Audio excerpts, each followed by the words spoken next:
Kubor nakaslem jong unongsan hima. Uba Sanbor Shulai ubadeu MLA na South Shillong constituency nakaseng BJP. Habaya keren berkinong tok kubor mentakasni ka arpulai terik uluber. Hadin kajingnya kendo yung menteri rangba ke Jenlau Conrad Sangma ubadeu presiden ke NPP hapo ke ri. Ulaong baka seng kala shimnya ka rai ban kersyanya ke NPP hadin kajing peta ni kinong elam ke BJP na Delhi. Ulaong bakum kaseng kala shimnya ka rai hadin malapatha do presiden ke BJP na Delhi u JP Nada baka seng BJP hakikato kat ne ki jaka ki badan hakathan chatela mingi kari ki bakintup ya ka Shillong Batura Parliamentary Constituency mentaka kenti kin hap man kershan ki weipat ki seng ha ka bah ka jilla Meghalaya lapatha man kershan ka seng NPP ka bala penya khun ka kong Amperin Lingdo bat ka agatha ki sangma Hagaway pat kaliang kat kumukro khubor bala pelat pat ba do ba Sanbor laong baka jingdon ka vote ka BJP ha Shillong Parliamentary Constituency kalong kumba nyo po hajar bat ka bala ban keo sya ka shilak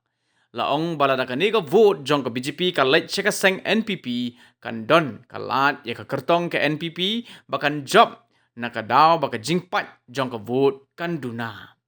Uba Sanbor ulakin tu ya barok kinong elam ka seng bakin kershan ya ka NPP badah kejo ka por ula ongru bakan baha lada job ka NPP ban ya ka ba job ka Kongres namar baka don hakal yang persya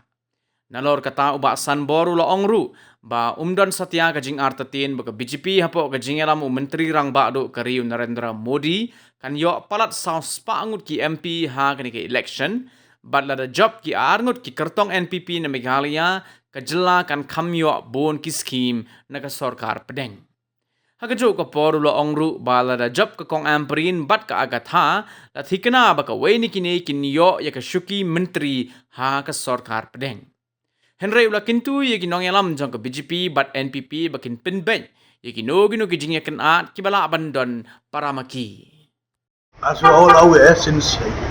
yesterday there was a decision by the party high command. And this message was conveyed by our national spokesperson, Sambit Patraji, where the directive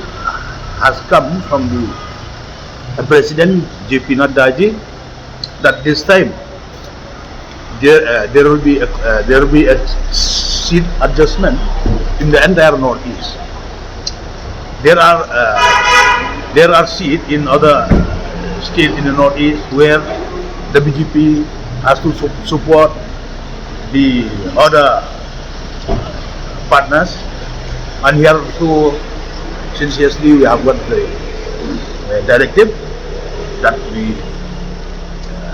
should work and support the NPP candidate Srimati Amperin Lingdo as the MDA2 government. We came here today to convey this message of support through the president of the